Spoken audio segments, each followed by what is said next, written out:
I got so much motherfucking design on right now. Break it down, bring it back, make it clap.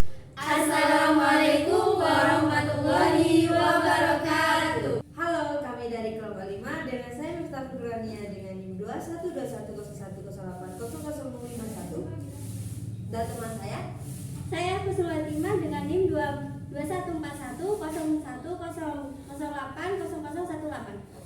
Saya Nurul Hidayah dengan NIM 214101080011. dan dengan saya Mila Ayun Azura dengan NIM 212101080044. Kami di sini akan menjelaskan tentang uji reliabilitas instrumen guna memenuhi tugas akhir mata kuliah Statistika Pendidikan. Di sini saya akan menjelaskan tentang pengertian dari reliabilitas instrumen. Apa itu sih reliabilitas instrumen? Reliabilitas merupakan terjemahan dari reliability yang berasal dari rely dan ability. Pengukuran yang memiliki reliabilitas tinggi disebut sebagai pengukuran yang reliable. Walaupun reliabilitas memiliki berbagai arti seperti kepercayaan, keterandalan, keajekan, kestabilan, dan konsistensi.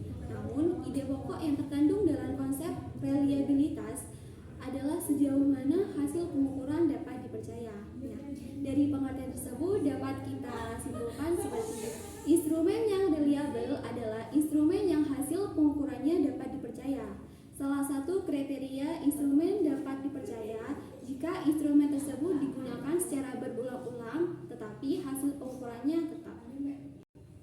Selanjutnya ialah jenis-jenis reliabilitas. Yang pertama, reliabilitas stabilitas. Reliabilitas ini menyangkut penggunaan indikator yang sama, definisi operasional dan prosedur pengumpulan data setiap saat, dan mengukurnya pada waktu yang berbeda. Untuk dapat memperoleh reliabilitas stabilitas, setiap kali unit diukur skornya haruslah sama atau hampir sama. Yang kedua, reliabilitas terwakili. Mengacu pada keterandalan masing-masing grup, menguji apakah penyampaian indikator sama jawaban saat diterapkan ke kelompok yang berbeda-beda. Selanjutnya saya akan melanjutkan jenis-jenis reliabilitas seimbang, menyangkut usaha memperoleh nilai relatif yang sama dengan jenis ukuran yang berbeda pada waktu yang sama. Definisi konseptual yang dipakai sama tetapi dengan satu atau lebih indikator yang berbeda. Batasan-batasan operasional, peralatan, pengumpulan data, dan atau pengamatan. Selanjutnya adalah metode-metode tes reliabilitas instrumen. Di sini ada metode tes ulang. Uji ini dilakukan sebanyak 2 kali. Pengukuran pertama dan ulangnya. Kedua, pengukuran dapat dilakukan oleh orang yang sama atau berbeda. Dalam hal ini perlu diatur bahwa proses pengukuran kedua, keadaan yang diukur itu harus benar-benar sama. Selanjutnya hasil pengukuran yang pertama dan yang kedua dikorelasikan dan dihasilkan menunjukkan reliabilitas dari tes ini. Selanjutnya metode bentuk paralel. Pengujian ini dihitung dengan cara mengkorelasikan antara data instrumen yang satu dengan data instrumen yang dijadikan ekuivalen. Bila koreksi positif dan signifikan, maka di instrumen dapat dinyatakan reliable. Dengan pengujian reliabilitas ini dilakukan dengan cara mencobakan 2 instrumen. Setelah itu dikorelasikan silang. Jika dengan suatu kali pengujian dalam waktu yang berbeda, maka akan dapat dianalisis ke-6. Koefisien reliabilitas. Bila koefisien korelasi positif dan signifikan, maka dapat dinyatakan reliable. Kami di sini akan menjelaskan cara menghitung uji reliabilitas menggunakan Microsoft Excel. Nah, kali ini kami akan menjelaskan mengenai uji reliabilitas itu gimana sih? Uji reliabilitas ini biasanya digunakan untuk menguji instrumen pada penelitian kuantitatif. Uji reliabilitas ini adalah uji lanjut dari uji validitas yang sebelumnya sudah dijelaskan oleh kelompok lain, dan setelah ini kami akan menjelaskan bagaimana cara uji reliabilitas dari contoh yang akan kami jelaskan. Oke, saya lanjutkan. Di sini saya contohnya. Saya akan melanjutkan untuk menjelaskan tentang rumus uji reliabilitas menggunakan rumus Alpha-Cronbach. Setelah kita ketahui butir-butir angket yang valid, selanjutnya kita akan uji reliabilitas, di mana dalam video ini uji reliabilitas menggunakan rumus Cronbach alpha atau Alpha-Cronbach, di mana di sini RI sama dengan K per K min 1 dikali 1 min sigma SI kuadrat atau sigma varian total angket dibagi ST kuadrat atau sigma varian butir angket. Nah, sebelum kita menghitung, kita harus mengetahui dasar pengambilan keputusan dari uji reliabilitas menggunakan rumus Cronbach alpha ini. Bagaimana jika nilai signifikansinya atau nilai RI-nya ini lebih dari 0,70, maka distribusi data dinyatakan reliable. Dan sebaliknya, jika nilai signifikansinya atau RI-nya ini kurang dari 0,70, maka distribusi data dinyatakan tidak valid. Oke, di sini saya sudah sediakan hasil angket dari angket Ribul Haddad yang berjumlah terdiri dari 15 butir soal dan 20 responden.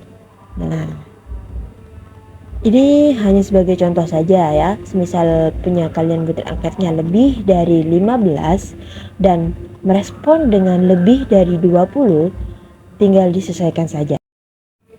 Dan untuk langkah-langkahnya, untuk langkah-langkah mencari uji reliabilitas ini langsung saja ya. Yang langkah pertama, kita mencari total skor total dari setiap responden. Jadi responden yang pertama kita jumlahkan dari butir 1 sampai butir yang terakhir, yaitu butir yang ke-15. Begitupun dengan responden yang kedua, dari butir yang pertama sampai butir yang terakhir, dan seterusnya sampai responden terakhir.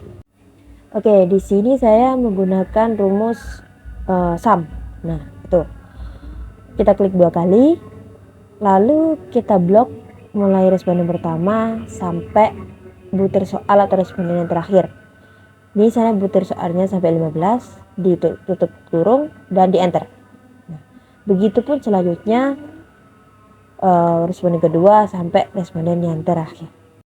Untuk mempermudah menghitungnya, kita lakukan saja tarik ke bawah atau blok ke bawah sampai pojok bawah atau responden terakhir sampai keluar tanda plus.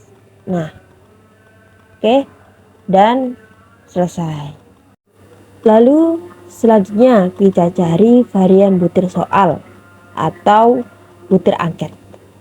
Jadi nanti seperti ini, butir angket yang pertama ini variannya berapa dari 20 responden.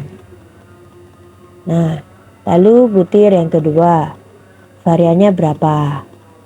Begitupun selanjutnya sampai butir yang terakhir. Di sini untuk mencarinya di Microsoft Excel menggunakan rumus var. Nah, sama dengan ketik var, lalu yang ini var, kita klik 2 kali, lalu kita blok butir yang pertama dari responden 1 sampai responden yang terakhir. Nah, setelah kita blok, kita kasih tutup kurung, lalu kita enter.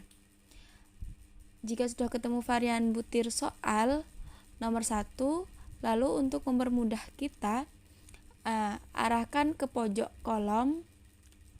Setelah muncul tanda A plus hitam, kita tarik sampai butir yang terakhir.